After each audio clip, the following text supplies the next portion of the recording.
කවුරු සාදුකාර පවත්වන්න. වැඩ සිටින මහා සංඝරත්නයන් අවසරයි. සදහැබර පින්නතුනි, අද වෙසක් මාසයේ පුර 15වක පොහොය දිනය අපගේ බුදුරජාණන් වහන්සේගේ ඉපදීම, සම්බුද්ධත්වයට පත්වීම, පිරිනිවන් පෑම මේ කියන උතුම් තෙමඟුල සිදු දිනේ විදිහට සදහැවතුන් ඊටාම ගෞරවයෙන් සතුටෙන් ඒ තෙමඟුල සිහිපත් කරන දිනය. බුදුරජාණන් වහන්සේ සම්බුද්ධත්වයට පත් වෙලා වසර 2615ක් පමණ වෙනවා. ඒ වගේම බුදුරජාණන් වහන්සේ පිරිනිවන් පාලා වසර 2670ක් පමණ වෙනවා. 570ක් පමණ වෙනවා. දීර්ඝ කාලයක් බුදුරජාණන් වහන්සේ පිරිනිවන් පාලා වසර 2570ක් වගේ දීර්ඝ කාලයක්. සම්බුද්ධත්වයට පත් වෙලා වසර 2615ක් වගේ කාලයක්. ඊටාම දීර්ඝ කාලයක්. ඒ වගේ කාලයක් ගත වෙලා තිබෙද්දී පවා බුදුරජාණන් වහන්සේගේ ශාසනය තුල නුවණැත්තාට පිළිසරණ ලබන්න පුළුවන්කම තියෙනවා. නුවණ මද කෙනාට ඒ පිළිසරණ අහිමි වෙලා යනවා. ඒ නිසා අද වැනි වෙසක් පුන් පොහෝ දිනක බුදුරජාණන් වහන්සේගේ ඒ තෙමඟුල සිහිපත් කරන දිනයක අපේ වෑයම, අපේ උත්සාහය තියෙන්න ඕන අපට දුර්ලභව ලැබුණු තිසරණය සුරක්ෂිත කරගන්න. පින්වත්නි, බුදු කෙනෙක් පහළ වීමෙන් මිනිසුන්ටත් දෙවියන්ටත් අන් කලක නොවන සුරක්ෂිත භාවයක් ඇති වෙනවා. ඒ සුරක්ෂිත භාවය සලසා දෙන්නේ තිසරණය තුල. තුන් සරණය කියලා අපි ඉගෙන ගන්න. බුද්ධ රත්නයේ සරණ, බුද්ධ සරණය, ධම්ම සරණය, සංඝ සරණය. බුදු සරණ, දහම් සරණ, සංඝ සරණ. අපි තිසරණය කියලා ඉගෙන ගන්නේ, සරණ යන්නේ. ඒ තිසරණය තුල තමයි අපට පිළිසරණ සකස් වෙන්නේ. පිළිසරණ ඉපදෙන්නේ. පිළිසරණ පවතින්නේ. ඒ පිළිසරණ සම්පූර්ණ වෙන්නේ තිසරණය තුල. එනිසා තිසරණය ගැන පිහිටි විශ්වාසයකින් කටයුතු කරන අය විදිහට ඒ තිසරණය සුරක්ෂිත කර ගැනීමට අපි කටයුතු කරන්න ඕන. දැන් බලන්නකෝ, අපි දැන් අපිට යම් සුරක්ෂිත භාවයක් ඇති කර දෙන අපේ ගෙදර දොර භව භෝග සම්පත් ඒවා තියෙනවනේ. ඒවයින් අපට යම් සුරක්ෂිත බවක් තියෙනවනේ. ගේ දොර ඉඩ කඩම භව භෝග මේවයි නේද? ඒතර අපි ඒවා සුරක්ෂිත කරගන්න වෑයමක ඉන්නව නේද? එහෙම තියෙනව නේද ඔයගොල්ලන්ට? තමන්ගේ ගේ දොර භව භෝග වතු පිටි සුරක්ෂිත කරගන්න. එහෙම නැද්ද? එහෙම මහන්සියක් උමනාවක් කැමැත්තකින් කටයුතු කරන්නේ නැද්ද? මං හිතනවා තියෙනවා. හොයලා බැලුවොත් තියෙනවා.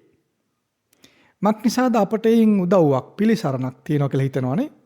තියෙනවා නේද? අපිට නේද ආරක්ෂාවක් තියෙනත් අපි නිකන් අසරණ වෙලා, අනාථ වෙලා, මුකුත් නැති යාචකෝ වෙලා එහෙම වෙනව නේද? ගෙයක් දොරක් ඉඩමක් කඩමක් භවභෝගයක් නැති කෙනා අසරණ වෙනවා කියනව නේද? ඔවුන් යාචකයෝ දිලින්දෝ ඒ වගේ මට්ටමට වැටෙනවනේ.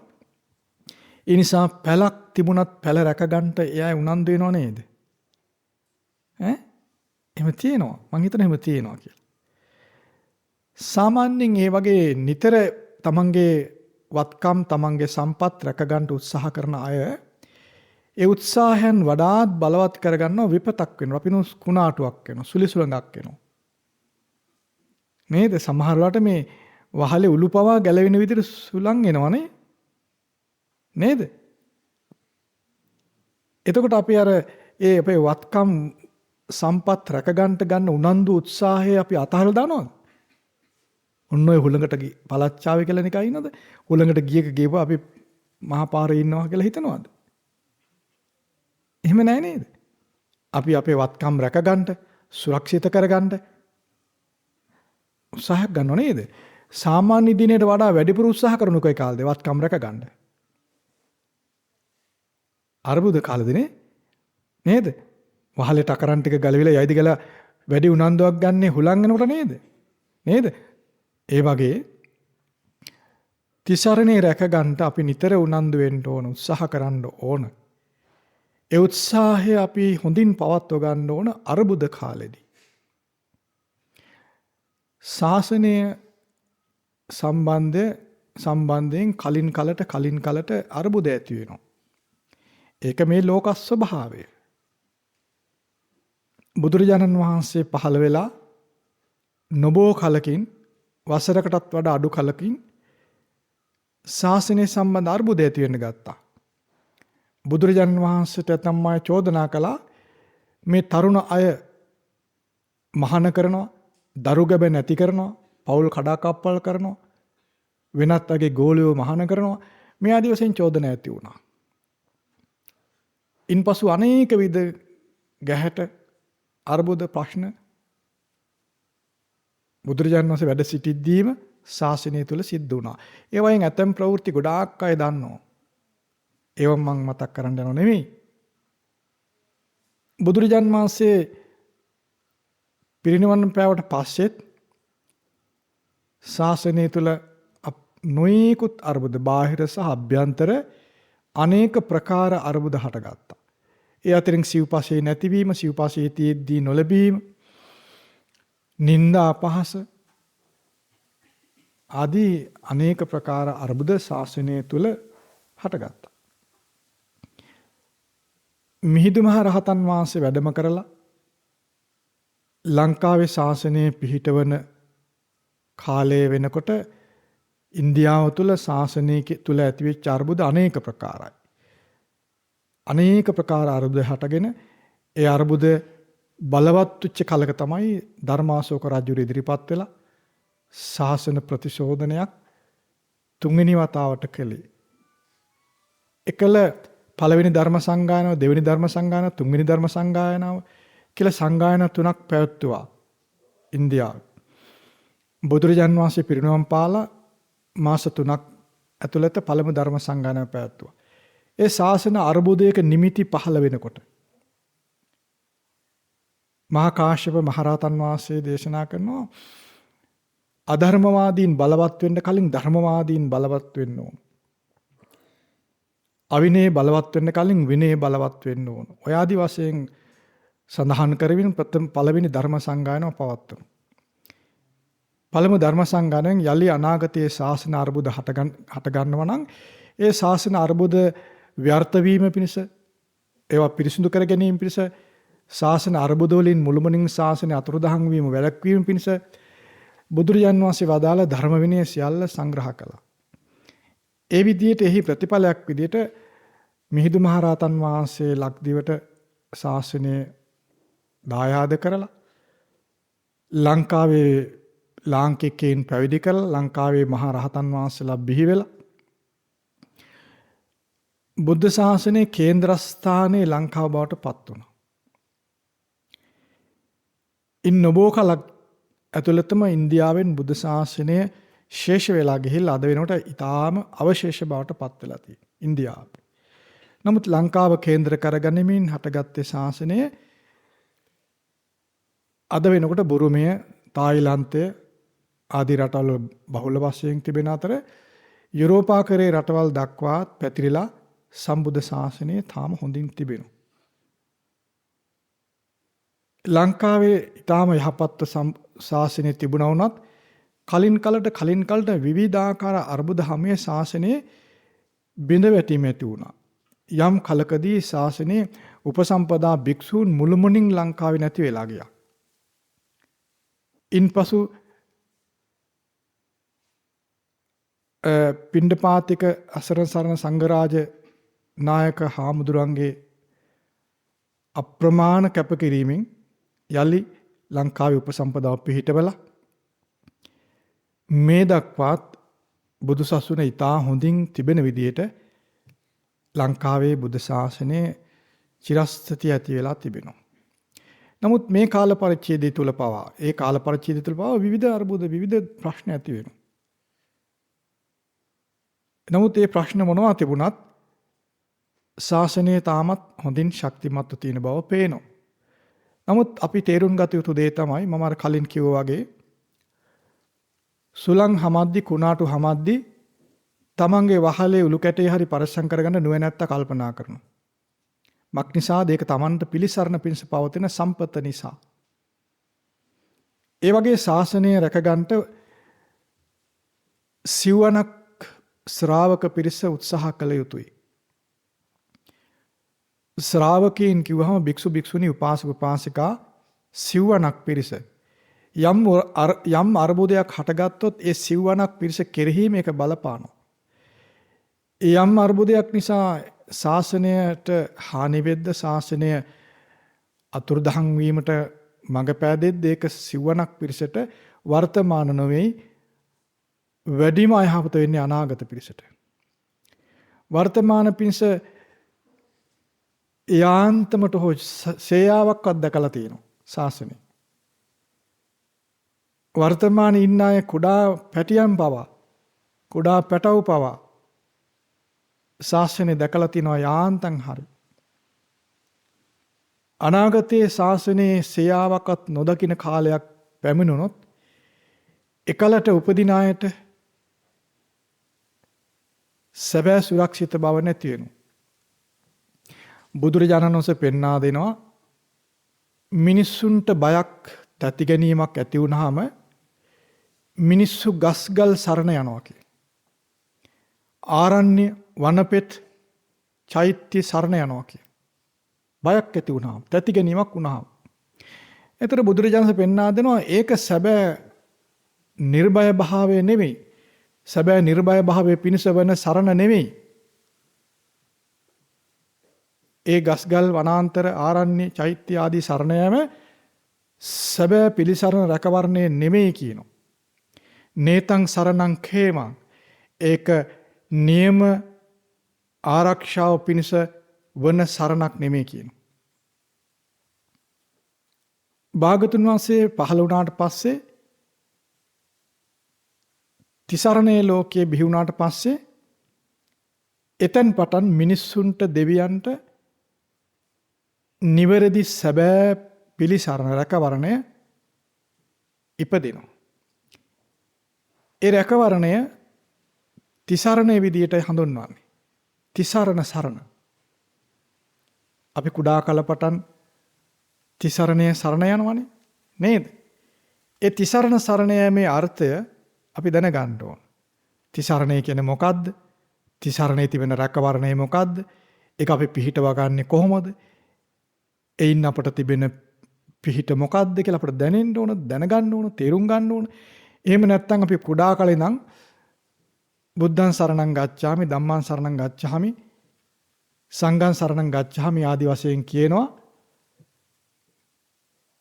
අපි දන්නේ නැහැ ඒකේ සරණ, ඒකේ රැකවරණය, ඒකේ සුරක්ෂිත භාවය කොතෙක්ද, කවරක්ද, කොපමණක්ද ආදි වශයෙන් අපිට තේරෙන්නේ නැත්නම්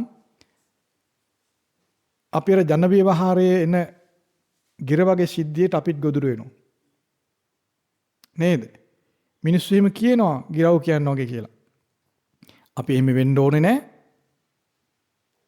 අපි එහෙම වෙන්න අවශ්‍ය නැහැ. මක් නිසාද බුදුරජාණන් වහන්සේගේ ධර්මයේ ස්වාක්ඛාත ධර්මයක්.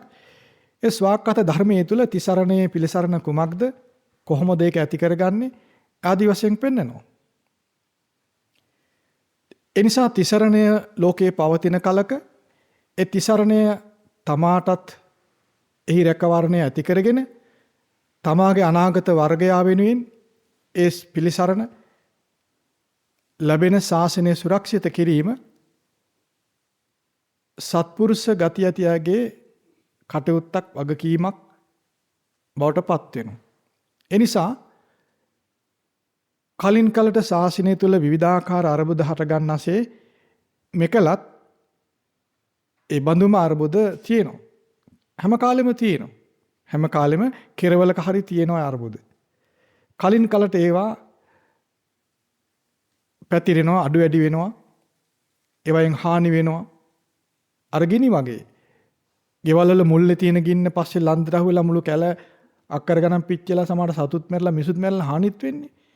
ඒ වගේ මේ අර්බුද ගිනි කොහේ හරි අහුමුළු වල තියෙනවා.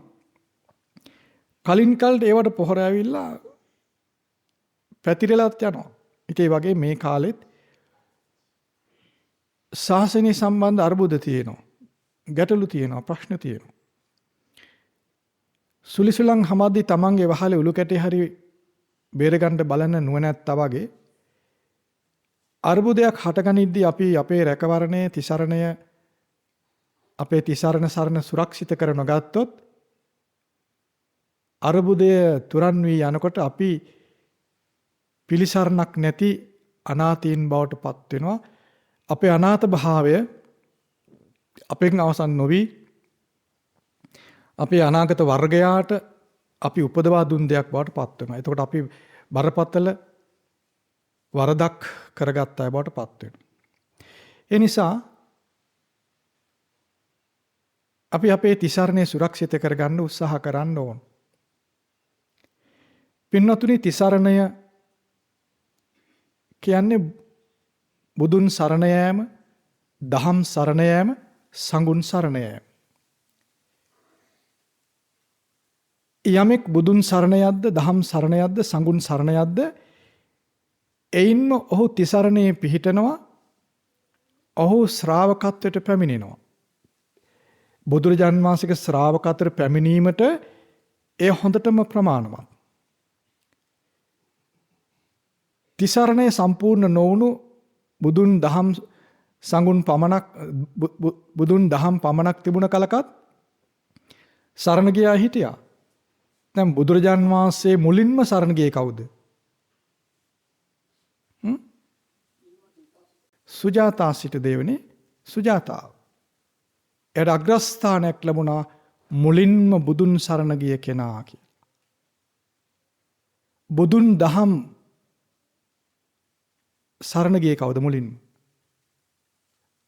තපස්සු බල්ලක වෙලෙන්දන් නේද? එයටත් අග්‍රස්ථානයක් ලැබුණා ශාසනයේ බුදුන් දහම් මුලින්ම සරණ ගිය අය විදියට. පැහැදිලිද? බුදුන් දහම් සංඝුන් තිසරණේ මුලින්ම පිහිට කෙනා කවුද? තිසරණේ මුලින්ම පිහිට උපාසක යශකුල පුත්‍රගේ තාත්තා. එයා තමයි තිසරණේ මුලින්ම සරණ ගිය උපාසක. එතකොට ඔබට පේනවා බුදුන් සරණ ගිය කෙනත් උපාසිකාවක්, කාන්තාවක් නේද මුලින්ම? නේද? එයාගේ සරණ ආරක්ෂා කරගත්ත නැති කරගත්තේ නැහැ. දැන් අපට බුදුන් දහම් සංඝුන් තිසරණයම තියෙනවා. අඩුවක් නැහැ. අපි මේ තිසරණය සුරක්ෂිත කරගන්න ඕන. තිසරණය අප තුළ තියෙනවද? තියෙනවා නම් අපට එයින් ලැබෙන රැකවරණය කුමක්ද? කුමක් පිණිසද අපි මේ තිසරණය සරණ යන්නේ? තිසරණයෙන් ලැබෙන සරණ මොකද්ද අපිට? තිසරණයේ යමෙක් පිහිටද්ද ඔවුන් චතුරාර්ය සත්‍ය ධර්මය ගැන ඊටාම හොඳින් අවබෝධය ඇති කර ගන්නවා. තිසරණයත් චතුරාර්ය සත්‍ය ධර්මය ගැන අවබෝධයත් මේ දෙකම එකට තියෙන්නේ. යමෙක් තිසරණ සරණ යන්නේ චතුරාර්ය සත්‍ය ධර්මය අසා දැනගනිමින්. යමෙක් තිසරණයේ සමාදන් වෙද්ද, තිසරණයේ පිහිටද්ද, පිළිගනිද්ද ඔවුන් චතුරාර්ය සත්‍ය ධර්මය පිළිගන්නවා. යමෙක් චතුරාර්ය සත්‍ය ධර්මය පිළිගනිද්ද ඔවුන් තිසරණය පිළිගන්නවා. ඒ නිසා ඔවුන් තිසරණය චතුරාර්ය සත්‍ය ධර්මය කියන දෙකම එක්වර එකට පිහිට කොට ගන්නවා. ඒ නිසා යම් කෙනෙක් අවබෝධයෙන් තිසරණ සරණ යනකොට ඔවුන් තිසරණ සහිත සීලය සමාදන් වෙනවා. දැන් බලන්න අපි කුඩා පැටවුන්ගේ කාලේ පටන් තිසරණ සහිත සීලයේ සමාදන් වෙනවනේ. එයින් ඔබ මොකක්ද අදහස් කරගන්නේ?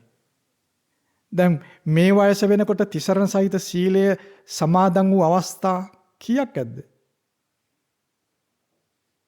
ගණන් කරන්න බෑ නේද? නේද? වාර ගණනාවක් එහෙම සමාදන් වෙලා තියෙනවනේ.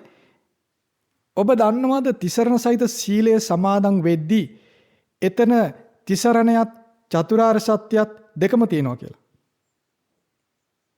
හැබැයි අපි දන්නේ නැත්නම් මේ දෙකම නැහැ. නේද? දැනගෙන කරනවා නම් තිසරණේ සමගම චතුරාර්ය සත්‍ය ධර්මය අපට තියෙනවා.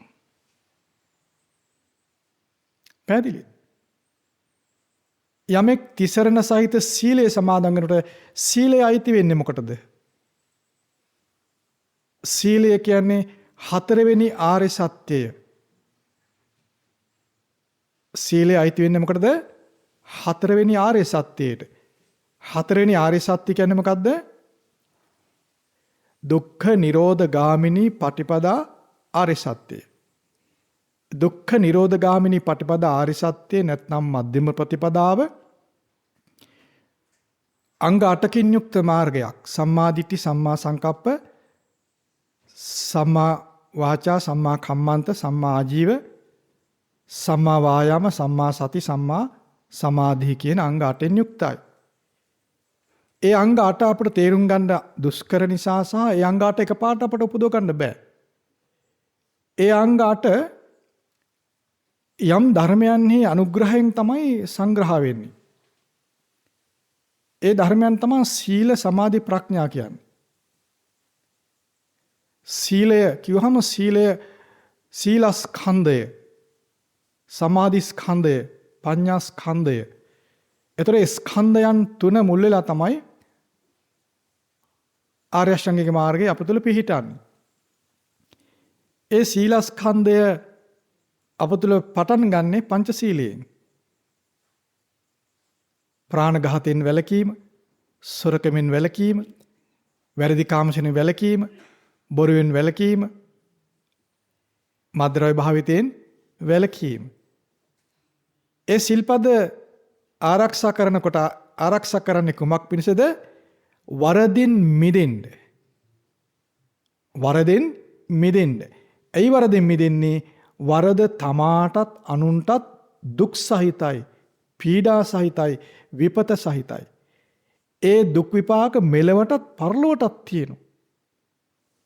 එහෙනම් ඒ සිල්පද ආරක්ෂා කරගන්න උත්සාහ කරන්නේ ඇයි? දුක් ඇති කරන, මෙලව පරලොව දුක් ඇති කරන වරදෙන් මිදීම පිණිස.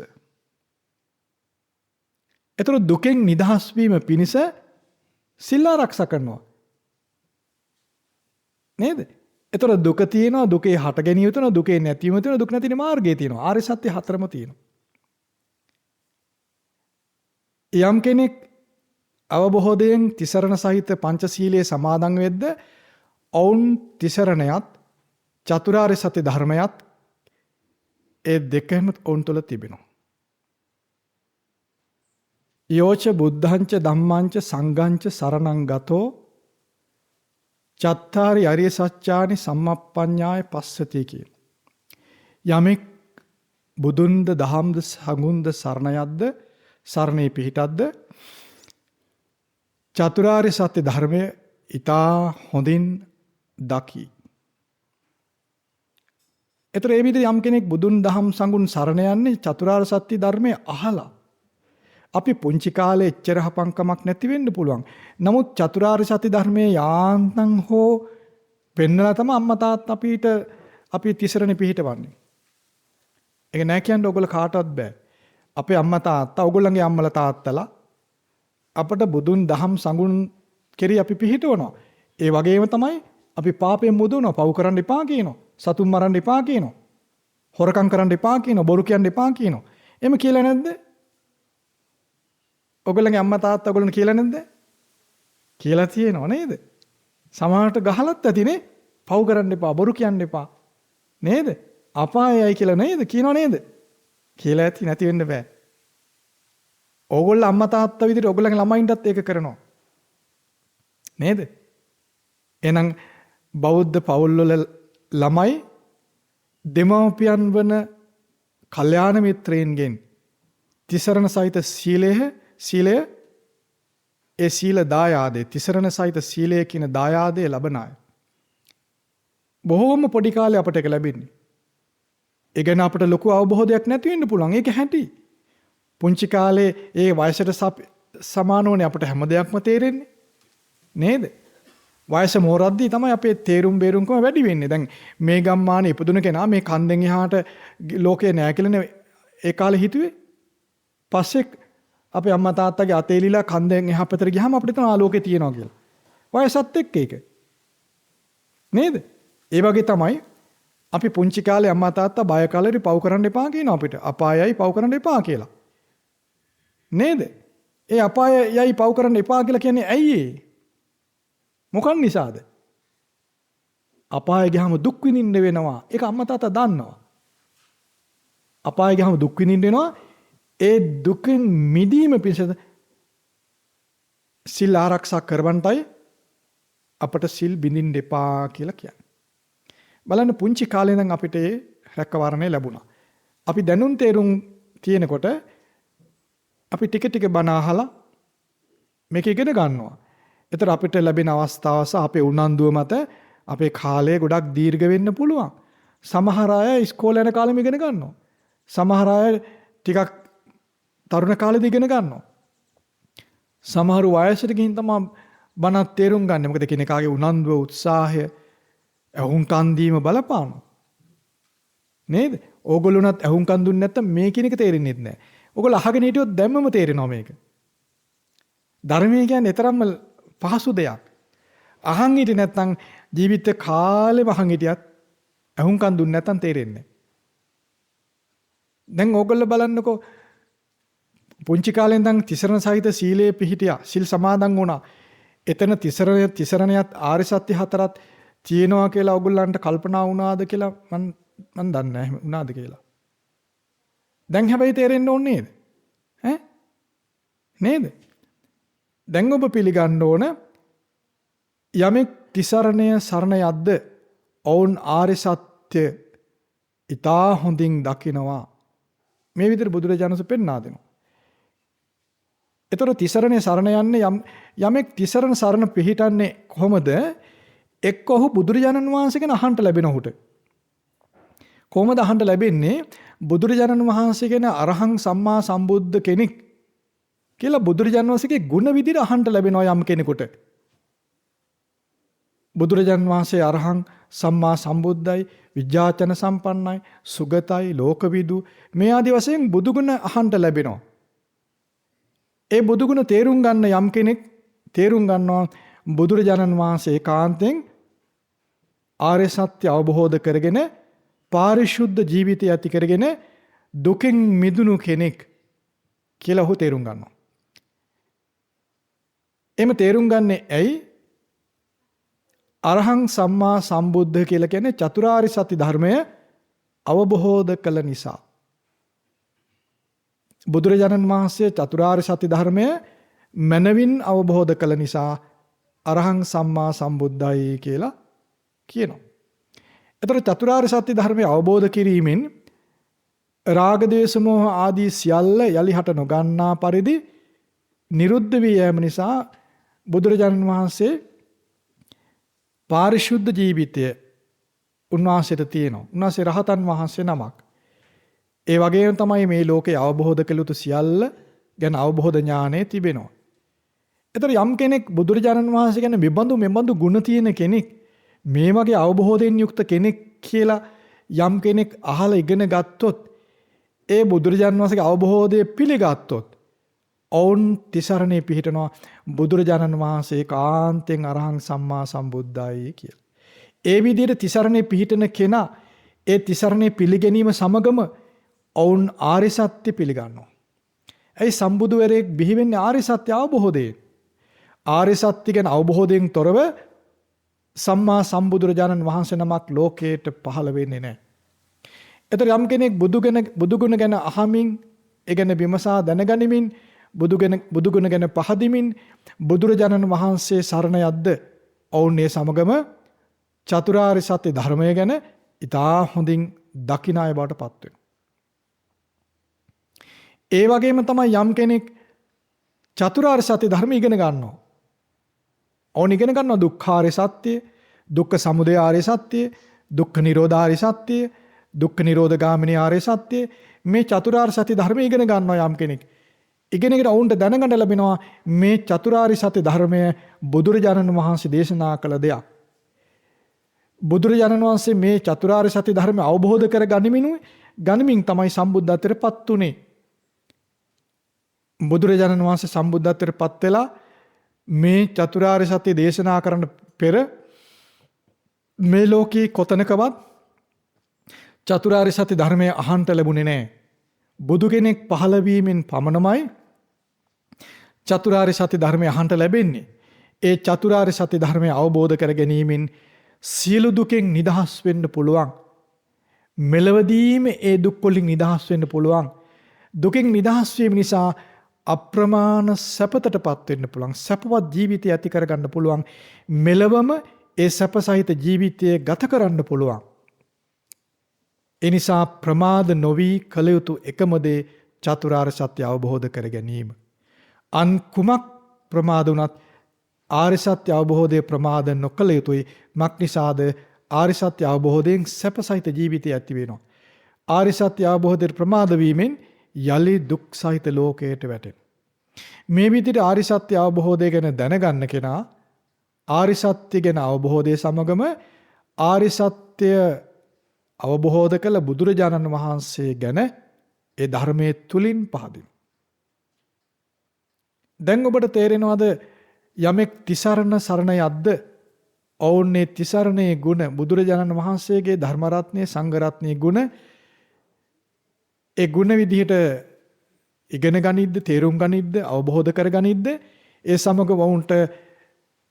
සමගම ඔවුන් තුළ ඇති වෙන අද්විතීය අවබෝධය තමයි චතුරාර්ය සත්‍ය ධර්මය ගැන අවබෝධය.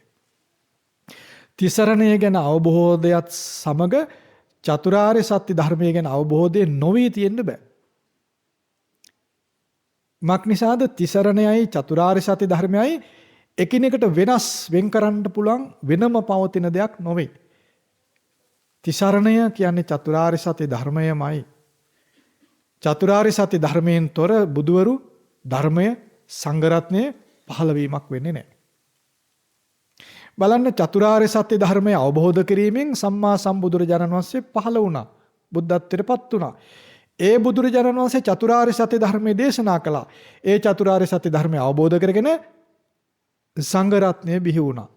දැන් ඔබට තේරෙනවද තිසරණය සංඝ රත්නය තිසරණය සහ චතුරාර්ය සත්‍ය ධර්මය එකිනෙකට වෙනස් වෙන්ව තිබෙන දෙයක් නොවේ. යමෙක් තිසරණය පිළිගද්ද අවබෝධ කරගනින්ද තිසරණය ගැන තිසරණයේ සරණ යද්ද ඔවුන් චතුරාර්ය සත්‍ය ධර්මය ඊතා හොඳින් දකින අය බවට පත් වෙනවා. ඒ වගේම තමයි යම් කෙනෙක් චතුරාර්ය සත්‍ය ධර්මය ගැන අසා දැනගනිද්ද ඔවුන් තිසරණ සරණ ඊතා හොඳින් ලබන අය බවට පත් වෙනවා. අන්න ඒ බඳු අය තිසරණ සහිත සීලේ පිහිටන්නේ සැබෑ පිළිසරණ මෙතන තිබෙනවා කියන අවබෝධ ඥානය සහිතව. තිසරණය පිහිටන කෙනා තිසරණ සහිත සීලයට පැමිණෙනවා. සීලය තුළ චතුරාර්ය සත්‍ය ගැන අවබෝධ ඥානය ඉපදී වැඩි ඒ පිළිසරණ ඇති වෙනවා. සීලය හුරු කරන කෙනාට සීලය පුරුදු කරන කෙනාට සීලය පුරුදු කිරීම නිසාම දුකෙහි හට ගැනීම ෂේ වෙන්න පටන් ගන්නවා. දැන් බලන්නකෝ යම් කෙනෙකුට දැන් සීලය පිළිපදලා නැත්තම් ඔවුන්ට ආසාවක් ඇතුනොත් ඔවුන්ට රාගයක් හරි ද්වේෂයක් හරි මෝහයක් ඇති වුනහම ඔවුන් අතින් සිල් බිඳෙන්න පුළුවන්. ප්‍රාණඝාතය, සොරකම් කිරීම, වැරදි කාමසේවනය, බොරු කීම, මද්ද්‍රව්‍ය භාවිතය මේ කියන ක්‍රියා එකක් හෝ කීපයක් හෝ කෙරෙන්න පුළුවන්. ආසාවක් හරි තරහක් හරි ඉපදුන ගම නේද? යම් කෙනෙක් තිසරණය පිළිගත්තොත් එහෙම නැත්නම් චතුරාර්ය සත්‍ය ධර්මය පිළිගන්නවා නම් ඔවුන් සීලයට පැමිණෙනවා. මක් නිසාද? ඔවුන් දන්නවා සිල් පළුදු වීමෙන් රාග ద్వේෂ මෝහ බලවත් වෙනවා. රාග ద్వේෂ මෝහ බලවත් කොහොමද බලවත් වෙන්නේ? සිල් පළුදු වීම පිණිස නූපං රාග ద్వේෂ මෝහ උපදින්න ඕන. රාග ద్వේෂ මෝහ නැතුව කවුරුත් සිල් බිඳින්නේ නැහැ. යමෙකුට ප්‍රාණඝාතය කරන්න, සොරකම් කරන්න, වැරදි කාම සේවනය කරන්න, බොරු කියන්න, මද්ද්‍රව්‍ය භාවිතය කරන්න නම් ඔවුන්ට නූපන් රාගදේශමෝ උපදින්න ඕන. ඒ ක්‍රියාව කරද්දී නූපන් රාගදේශමෝ උපදිනවා. ඒ වගේ මේ ක්‍රියාව කරද්දී උපන් රාගදේශමෝ බලවත් වෙනවා. එතකොට මේ දුස්සීල භාවය එවනම් සිල් බිඳීම කියන ක්‍රියාකාරකම් සිදු වෙනකොට රාගදේශ මෝහ වලින් බැහැරව වෙන්නේ නැහැ. ආර්ය සත්‍ය ගැන අවබෝධය තියෙන කෙනා මේක දන්නවා. මේක තේරෙනවා. ඔවුන් මේක දකිනවා. ධර්ම අවබෝධයේ පිහිටන්නේ දන්නාකම දකිනාකම දෙකම තියෙනකොට. ධර්මය අහලා ඉගෙන ගන්න කෙනාට මේක දැනගන්න පුළුවන්කම ලැබෙනවා. අහලා දැනගන්නවා. අහලා දැනගන්න කෙනා විමසීමෙන් ඉන්නකොට තමා තුළම මේ ක්‍රියාවේ ස්වභාවය වුන් තේරුම් ගන්නවා. ඒක තමයි දකින්නවා කියලා කියන්නේ. මොකද මේ මිනිස්සු කියන්නේ මේ ලෝකේ සාමාන්‍ය කටයුතු වල හැසිරෙන අයනේ. ඒගොල්ල මේ සිහි විසක්ඥව ඉන්නව නෙවෙයිනේ. නේද? එයාට යම් සිහියක් තියෙනවා. යම් සිහියකින් ඉන්න අය ඒගොල්ලන්. නේද? හරි හම්බ කරන්ට කන බොන දේ හදාගන්න, කැම බීම කන්ට, ඇඳුම් පැළඳුම් අඳින්න, ඉගෙන ගන්න මේ ලෝකේ අනේක ප්‍රකාර කටයුතු කරන මේ කම්සප විඳින්න යම් සිහියක් තියෙනවා. ඒ සිහිය හොඳටම ප්‍රමාණවත් ආර්ය සත්‍ය අවබෝධය ඇති කර ගැනීම පිණිස පටන් ගන්න. ඒ සිහිය හොඳටම ප්‍රමාණවත්. ඒ සිහියම තමයි දිනු කරන්නේ. දැන් අපි මේ ශරීර හයිය හදාගන්න තියෙන හයියමනේ දිනු කරගන්නේ. දැන් ක්‍රීඩකෙක් වේවා නැත්නම් වෙන කම්කරුවෙක් වේවා තමා බලවත් වැඩක් කරන්නේ තියෙන හයියම දිනු කරලා. අමුතු හයියක් අහසෙන් ගෙන්න ගන්නෑ. අනුන් ගෙන්න අයට ගන්නෙ නෑ. කුලියට ගන්නෙ නෑ හයියක්. මැෂින් එකක් ගන්නවා වගේ. නේද? ඒ වගේ අපිට මේ හම්බ කරන්නට, කැම බීම හදන්නට, කැම කන්නට, ඇඳුම් අඳින්න, ඥාති මිතුරන් අඳුර ගන්නට යම් සිහියක් තියෙනවා. සාමාන්‍ය අමු පෘථග්ජනයා කියන්නකො මුකුත්ම දන්නේ නැති කෙනා කියන්නකො එච්චර ඕනෙත් නැහැ. අන්‍යාගමික කෙනෙක් කියන්නකො එයා දන්නවා මේ මගේ අම්මා, මේ මගේ තාත්තා, මේ මගේ දරුවා දන්නවා. ඒතර වුන් කම්සප විඳිද්දී ඒ සීමා වඳුරනවා. අඳුරනවනේ. ඔයගොල්ලත් කම්සප විඳිද්දී සීමා වඳුරනවනේ. මේ බිරිඳ, මේ දුව, මේ අම්මා, මේ බිරිඳ, මේ ඥාතියා, මේ හිතවතා අඳුරනවා. ඒතර ඔබට යම් සිහියක් තියෙනවනේ. ඔන්න ඔය සිහියම තමයි දිනු කරන්නේ ආර්ය සත්‍ය අවබෝධය ඇති කරගන්න. ඒතර ආර්ය සත්‍ය හොඳින් මේ තියෙන සිහි නුවණෙන් ගොඩක් අමුතුවෙන් අපට ඕනේ නැහැ. තියෙන සිහි නුවණ ඇති. ඔබ වතු පිටවල වැඩ කරනවා, බත් මාළු වෙනවා, හොඳ ලස්සනට ඇඳුම් අඳිනවා, පිළිවෙලට ගෙවල් දොරවල ඉන්නවා, මේ ළමයි ලපටි අඳුරනවා, ඒගොල්ලෝ ඉස්කෝලේ යවනවා, උගන්වනවා, ඒගොල්ලෝ හොඳට ඒගොල්ලෝ උදව් කරනවා. ඒ සිහිය හොඳටම ඇති. ඒ ටික හොඳටම ඇති. අන්නේ සිහිය පවත්තලා බණ අහන්න. බණ අහනකොට ආර්ය සත්‍ය ප්‍රකාශිත බණ අහන්න ඕන. ඒතර ඔබට යම් කලකදී දුක්ඛාර්ය සත්‍ය, දුක්ඛ සමුදය ආර්ය සත්‍ය, දුක්ඛ නිරෝධ ආර්ය සත්‍ය, දුක්ඛ නිරෝධ ගාමිනී පටිපදා ආර්ය සත්‍ය, මේ ආර්ය සත්‍ය හතරෙන් එකක් කරේ ඔබට තේරෙන කලක් එනවා. ඔබ උත්සාහ කරොත් ඔබට වඩාත් හොඳින් දුක්ඛාර්ය සත්‍ය, දුක්ඛ සමුදය ආර්ය සත්‍ය, දුක්ඛ නිරෝධය මේව අඳුර ගන්න පුළුවන්. බෑ කියලා පස්සට දාන්න එපා පුළුවන්. මේ මොහොතේ පටන් ගත්තත් පුළුවන්. ඔබට දැන් තේරෙන්න ඕනේ සිල්පද පහ තුළ අප්‍රමාණ රැකවරණයක් තියෙනවා කියන්නේ. සිල්පද පහ බිඳීමෙන් නේද හිරේ විලංගුවේ පව වැටෙන්නේ. නේද? මෙලවම දුකටපත් වෙනවනේ සිල්පද පහ ඕන්න එකක් බින්දාම ඇතිනේ. සිල්පද පහෙන් හතරක් රැකලා එකක් බින්දිනවා කෙනෙක්. ඒ ඇති නේද හිරේ විලංගුවේ වැටෙන්න, ගුටි බැට කන්න, නිന്ദා පාස විඳින්න, දුක් පීඩා විඳින්න. ඇති නේද? සිල් බිනින්න ඕනෙත් නැහැ. සිල් බිනින්න උත්සාහ කරන අපි හිතමු කෙනෙක් ඉන්නවා හොරකම කරන්නේ, හොරකම් කරන්න යනවා. ගෙයක් ළඟට ගිහිල්ලා ඉස්සිලා බලන තාප්පෙන්. ඇති නේද? ගුටි පෙට කන්න. ගොඩක් ඕනේද? මත්ද්‍රව්‍ය බොන්න ඕනේ නැහැ. මත්ද්‍රව්‍ය විකුණන තැනක ළඟින් යනවා. පොලිසිය આવොත් එයාත් අහු වෙනවනේ. එයාට දුවන්න වෙනවනේ. මොකද අපි දැකලා තියෙනවා ඔය මත්ද්‍රව්‍ය බොන කට්ටිය දුවනවා. නිකන් ඉන්න කෙනා දුවන්න වෙන නැත්නම් යාළුවා යනවා නේද? ඈ? ඒතර පේනවද මේ සිල් බිඳීම මෙලව දුක්, බහුල වශයෙන් මෙලව දුක්, පොඩි දුක් නෙවෙයි. මහා දුක් මෙලවදී විඳින්න වෙනවා. ඒවා අපි තේරුම් ගන්න ඕන.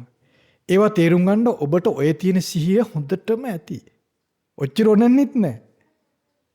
දැන් ඔබ කරලා තියෙන හපංකම් බලපුවාම දැන් බලන්න ඔබ ගෙවල් හදලා, ඉඩම් වවලා, ළමයි ලපටි හදලා, හොඳ ලස්සන ඇඳුම් පැළඳුම් ඇඳලා, මඟුල් මරණ මේවට ඉතා හොඳින් ඔබ සම්බන්ධ වෙනවා. නේද? ඔබ දැන් මඟුල් ගයක් වුණොත් එහෙම හොඳට ඇඳුම් පැළඳුම් ඇඳලා ලස්සනට කටයුතු කරනව නේද? එතකොට ඔබ යම් සිහියක් පවත්වනවනේ. ඔබට තියෙන සිහිය ආරි සත්‍ය අවබෝධය පටන් ගන්න උවමනාවටත් වැඩි. ඔච්චර සිහියක් තිබුණ නැහැ ඉස්සර කට්ටියට. දැන් හිතන්නකෝ අසූචි කද කරේ තියාන ගියපු සුනීතට ඔච්චර සිහියක් තිබුණ නැහැ. ඒකට ලස්සන ඇඳුමක් තිබුණ නැහැ. ලස්සන ඇඳුමක් අඳින්න යා සූදානම් වුණේ එහෙම උවමනාවක් වුණේ නැහැ. එයා නිකම්ම ජරා පිට ඇඳුමින්. එයා කියනවා මං හරි අසරණව හිටියේ. සුනීත රහත් වෙනවා. රහත් වුණාට පස්සේ කියනවා මං අසරණව හිටියේ. මං අසූචි කද කරගහගෙන ගියේ. මං ඒ ලොකු මිනිස් වෙනකොට බැගෑපත් වුණා. මං පාරෙන් අයින් වෙලා වැඳගෙන හිටියේ. එයාට සිහියක් පවත්වන්න තරම් හොඳ ජීවිතයක් තිබුණේ නැහැ. ඒ බඳු අය පවා චතුරාර්ය සත්‍ය ධර්මය පරිපූර්ණ වශයෙන් අවබෝධ කරගෙන අරහත්ත්වයට දක්වා දිනු කළා. සෝපාක වගේ අයගෙන අපි අහලා තියෙන කතානේ. ඒතර සිහිය කලදක්වත් තිබුණ කෙනෙක් පටාචාරා, කිසා ගෞතමී, අඟුලිමාල. සිහිය වික්ෂිප්ත වුණාම කරන දේවල් මිසුනේ දහමරිකකම් කරනවා. සිහිය කලදක්වත් නොතිබුණු අය ඒ තිබුණු සිහිය මාත්‍රය, ඒ කියන්නේ විනාශ නොවි ඇතුලේ තිබුණු සිහිය බීජය, කුසල් බීජය උපදවල මහා රුකක් වගේ ඒ සිහිය බලවත් කළා. ඒ ජීවිතයේදීම අරහත්ත්වයට දක්වා දියුණු කළා. චතුරාර්ය සත්‍ය ධර්මය පරිපූර්ණ වශයෙන් අවබෝධ කළා. ඉතින් ඔබ මේ ලස්සන වතු පිටි වවන්න තරම් ඔබට සිහියක් තියෙනවා. ලස්සන ගේ දොර හදාගන්න ඔබට සිහියක් තිබෙනවා. ලස්සන ඇඳුම් පැළඳුම් අඳින්න, කෙස් රවුල් හොඳට පවත්වන්න, නේද? මාල අරුංගල් හොඳින් පළඳන්න හොඳ සිහිනුවණක් ඔබට තියෙනවා. නේද? ඔබට ගෙදර දොරේ ඥාති හිත මිතුරන් සමග හොඳ සම්බන්ධතා පවත්වන්න හොඳ සිහිනුවණක් ඔබ පවත්වනවා. උසස් සිහිනුවණක් ඔබ පවත්වනවා. ඔබ චාරිත්‍ර වාරිත්‍ර දන්නවා. නේද? සිරිත් විරිත් කියලා දේවල් දන්නවා. නේද? එහෙම තියෙනවනේ. එහෙමනම් ඔබට උසස් සිහියක් තියෙනවා. ධර්ම අවබෝධය පටන් ගන්න ඒ සිහිය දියුණු කරන්න පුළුවන්. දැන් ඔබ තේරුම් ගන්නවද ඔබට තරම් සිහියක් තිබුණේ නැහැ පටාචාරාවට. ඔබට තරම් සිහියක් තිබුණේ නැහැ අඟුලිමාලට.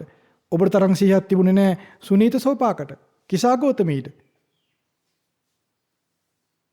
නමුත් ඒගොල්ලන්ගේ සිහිය නුවණ ඇතුලේ තිබුණා. ඒ කුසල් බීජ තිබුණා. නැසිලා තිබුණේ නැහැ. ඔබගේ කුසල් බීජ නෙවෙයි කුසල්ම තියෙනවා. දැන් ඔබට තියෙන්නේ මේ ගැන උනන්දුවක්, උවමනාවක්, වටිනාකමක් නොදන්නකම. ධර්මයේ ඉගෙන ගැනීම පිණිස හොඳ ප්‍රවේශයක් නැතිකම. අපි සිල් ගන්න, අපි තිසරණ සරණ සහිත සිල් ගන්නවා. අපි ඉන්නෝයි. ඇයි මේක? මොකද්ද? එහෙම ඔබ කල්පනා කරගන්නේ නැහැ. තිසරණ සහිත සීලයේ පිහිටන කෙනා චතුරාර්ය සත්‍ය ධර්මය අවබෝධ කරගන්නවා. දකිනවා. ඊට හොඳින් දකිනවා. චතුරාර්ය සත්‍ය ධර්මය දකින කෙනා සිල් ආරක්ෂා කරගන්නවා. සිල් ආරක්ෂා කරගන්නේ ඇයි? සිල් බිඳුනොත් දුකේ හට ගැනීම, දුක්ඛ සමුදය, රාගය, ద్వේෂය, මෝහය ඉපදිලා බලවත් වෙනවා. එහෙමුණොත් මෙලවදී සන්දිට්ඨිකව එතනදීම දුක් හට ගන්නවා.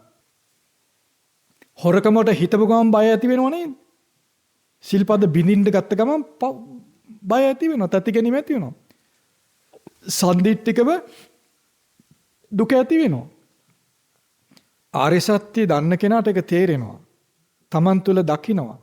ඔවුන් සිල් ආරක්ෂා කර ගන්නවා. ඒ විදිහට තිසරණ සහිත සීලේ පිහිටන කෙනා ආර්ය සත්‍ය හතර ඊටා හොඳින් දකින්න කෙනා බවට පත් වෙනවා. ඒතර බුදුරජාණන් වහන්සේ පෙන්වා දුන්නා ඒම තමයි සැබෑම සරණ. ඒම තමයි නිර්භය භාවයේ පිණසවන සරණ කියනවා. බලන්න සිල්පද රකින්න කෙනාට මෙලව විඳින දුක් පීඩා නැති වෙනවා. අපි හිතමු ආසාවක් ඇති වෙනවා. ඔවුන් ඒ ආසාව ඉටු කරගන්න යන්නේ සීලය ආරක්ෂා කරගන්නවා. පස්සේ තේරෙනවා මම බැරි වෙලාවත් මේ වැඩේ කරා නම් මට ගුටි බැට කණ්ඩ වෙනවා, නිന്ദා විඳින්න වෙනවා, ලැජ්ජාව වෙන්න වෙනවා, මගේ දරු පවුලට ලැජ්ජාවක් වෙනවා, පවුල් කඩා කප්පල් වෙනවා. මම බේරුණා නේද කියලා උන්ට තේරෙනවා යම් කලක. ඔවුන්ට තේරෙනවා සිල් නිසා මම රැකුණා කියලා තේරෙන කලක් එනවා. මෙලවදී ගොඩක් කල් ගිහින් නෙමෙයි. පුංචි පුංචි ආසාවන් එන්න පුළුවන් කෙනෙකුට ඒ ආසාව බලවත් වෙලා නරක දෙයක් කරනවා.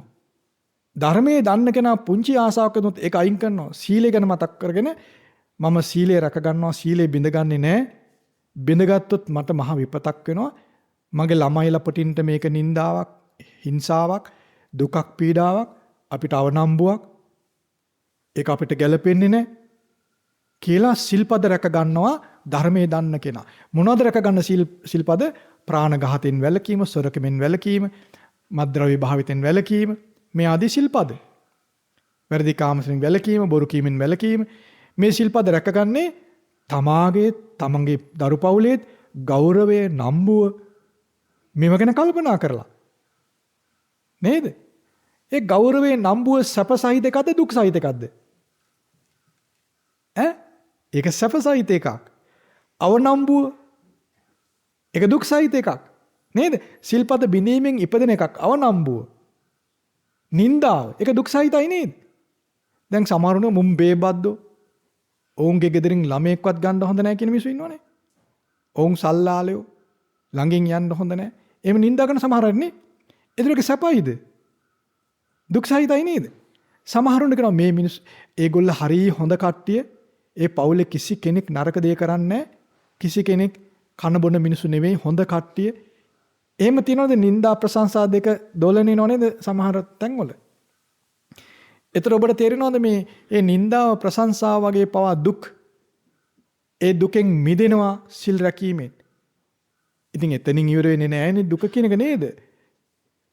පරලෝ දක්වාම ඒ දුක් ඇති වෙනවා. ඒතර ධර්මයේ ඉගෙන ගන්න කෙනා මෙලව දුක්, පරලෝ දුක් පිළිගන්නවා සිල් පළුදු වීමෙන් ඒ ඇති වෙන දුක් ගැන. പ്രേත ලෝකයේ, නිරේ, තිරිසන් ලෝකයේ ආදී තැන්වල විඳින දුක් ඔවුන් පිළිගන්නවා. මෙලව දුක් පිළිගන්න කෙනා පරලෝ දුක් පිළිගන්නවා. මක් නිසාද? මෙලව දුක් ප්‍රත්‍යක්ෂ ඥාණයට අහු වෙනවා. යමෙක් මූ බේබද්ද කියලා බැන්නහම එයා දන්නවා මේ ප්‍රත්‍යක්ෂ ඥාණය. ප්‍රත්‍යක්ෂ ඥාණයට දැනෙනවා. සිල් පළුදු වීමේ දුක්. ඒ විදිහට ඒ වගේම තමයි සිල් ආරක්ෂා කිරීමේදී ප්‍රශංසාව. දැන් යම් අයට ප්‍රශංසා කරනවා මේගොල්ලෝ හරි හොඳ කට්ටිය, සීලවන්ත කට්ටිය කියලා ප්‍රශංසා කරනවා. ඒතර යාට ඒක ගෞරවයක්, නම්බුවක්, සතුටක්, ප්‍රබෝධයක්, පිළිගැනීමක්, සමාජ පිළිගැනීමක්. ඒක බොහොම සැපසහිත දෙයක්. ඔවුන්ට සමාජයේ පිළිගැනීම ලැබෙනවා. තැනකට ඔවුන්ට කතා කරනවා. අපේ ගෙදර උත්සවයක් තියෙනවා එන්න. එනත අපේ ළමයා ගමනක් යන්න දෙනවා ගිහින් අරලන්න බැද්ද කියලා අහනවා. බලන්න මේ මිනිස්සු තුළ ඇති වෙන විශ්වාසය සීලවන්ත කෙනාට. දුස්සීල කෙනාගේ ගේ ළඟින්වත් ළමෙක් යවන්නේ නැහැ. බය හිතෙනවා ළමයා යවන්න.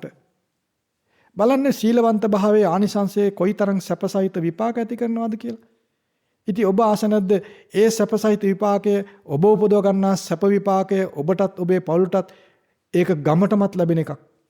සීලවන්ත මිනිහෙක් ගමක හිටියොත් ඒ ගමටම රැකවරණේ තියෙනවා. දුස්සීල එක මිනිහෙක් ගමක හිටියොත් ඒ ගමටම බය ඇති වෙනවා. කොයි වෙලාවෙ කරදරයක් කරයිද දන්නේ නැහැ කියලා මිනිස්සු බය වෙනවා. ඇතම් දුස්සීල අයගේ ක්‍රියාව නිසා මුළු රටක් බිහිතියටපත් වෙනවා. ඇතම් විට රටවල් ගණනාවක් බිහිතියටපත් වෙනවා දුස්සීල එක පුද්ගලෙක් නිසා. ඒ වගේ අත්දැකීම් ලෝක ඉතිහාසයේ පුරා ඔබ අපි කොයි කාටත් අප්‍රමාණ තියෙනවා.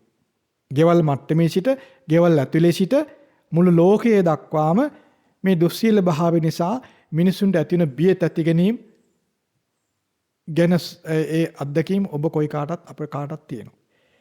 ඒ වගේම තමයි යහපත් මිනිස්සු නිසා ගෙවල් ඇතුලේ ගම්වලත් මිනිසු සැප සොම්නස ලබන විදිය, නිර්භය භාවයට පත්වෙන විදිය. ඒ ගැන අපිට දැනුම තේරුම අත්දැකීම් තියෙන්න ඕනේ. ඒවා අපි විමසලා බලන්න ඕනේ. එතකොට ඔබට තේරෙවි සීලවන්ත භාවය දුකින් මිදීම පිණිස පවතින දෙයක්. දුකින් මිදීමෙන් පසු සැප සොම්නස උතුරනවා. දුකින් මිදීම කියන හිස් දෙයක් නෙවෙයි. දුකින් මිදීම කියන්නේ නිකන් අර සිහිමුරුජ්ජා වීම වගේ එකක් කියලා හිතන්නේ සමහරව. නිවන් දකින්නක මොකුත් නැහැ කියලා මිනිස්සු බය වෙනවා. එහෙමනේ හිතෙන්නේ නේ. නිවන් දකින්න හරි වැඩේ සෝවාන් වෙනවා අපිට මොකුත් නැති වෙයිද කියලා මිනිස්සු තුල බයක් ඇති වෙනවලු. ඒ කියන්නේ අහලා තියෙන දේත් එක්ක දැනෙන දේවල් නේද? සෝතාපන්න වීම නිවන අවබෝධ කිරීම හිස් දෙයක් නෙවෙයි. සෝතාපන්න වීම නිවන අවබෝධය සැප සොම්නස කැමැති විදිහට විඳින්න පුළුවන් තැනක්. ඊටාම සැප දුක් රහිත සැප විඳින්න පුළුවන් තැනක්. නිර්භය භාවයටපත් වෙන්න පුළුවන් තැනක්. බය නැති තැනක්. ඒ ආරම්භ වෙන්නේ තිසරණයෙන්. තිසරණේ පිහිටන කෙනා ආර්ය සත්‍ය ඊටා හොඳින් දකිනවා කියලා බුදුරජාණන් වහන්සේ පෙන්වන්නේ ඒකයි. ආන්ගේ විදිහට තිසරණ සහිත සීලේ පිහිටන කෙනා ආර්ය සත්‍ය දන්න කෙනා තුල ඇති වෙන සරණ සැබෑම පිළිසරණ විදිහටයි භාගතුන් වහන්සේ පෙන්වන්නේ. ඒතං කෝ සරණං khේමං. ඒ සරණ සැබෑම නිර්භය භාවයයි. ඒතං සරණ මුත්තමං. දුකින් මිදෙන්න ඒ සරණ ප්‍රමාණවත්. ඒ සරණයි ඒ සරණ තමයි දුකින් මිදෙන්න ඒ කෙලෙස් වලින් මිදෙන්න පුළුවන් සරණ. ඉතින් ඒ විදිහට ඒ සරණ ඇති කරගත්තොත් සියලු දුකින් නිදහස් වීම සිදු වෙනවා කියලා බුදුරජාණන් වහන්සේ පෙන්වා දෙනවා. ඒ දුකින් නිදහස් වීම සිද්ධ වෙන්නේ මෙලවදී. ඒ නිසා අපි හිතාමතා තේරුමකින් ආර්ය සත්‍ය ඉගෙනගෙන ඒ ආර්ය සත්‍ය ජීවිතයට ගලපා බලමින් ආර්ය සත්‍ය තේරුම් ගන්න අය විදියට තිසරණය තේරුම් අරගෙන තිසරණ සහිත සීලය පිහිටලා ආර්ය සත්‍ය අවබෝධ කරගත් අය විදියට පිරිසුදු ජීවිතය ඇති කරගන්න ඕනේ. එතකොට අපට පිළිසරණ රැකවරණය ക്ഷേමය තියෙනවා. නිර්භය භාවයේ තියෙනවා. එයා දුකෙන් නිදහස් වෙනවා. මෙලවදී මේ දුකේ නිදහස් වීම ලබන කෙනා ඊටාම සතුට සොම්නස තිබෙන සූපහසු ජීවිතයේ කැමැති විදිහට උන්ට ලබන්න පුළුවන්, විඳින්න පුළුවන්. ඉතින් ආන්ගේ විදිහේ ඊටාම හොඳ සැපසහිත ජීවිතය ගතකරන තිසරණය පිළිසරණ කරගන්න. ඒ සඳහා චතුරාර්ය සත්‍ය ධර්මය ඉගෙන ගන්න ඕන. යලි ඉගෙන ගන්න ඕන. බණ අහලා ධර්මය ඉගෙන ගන්න.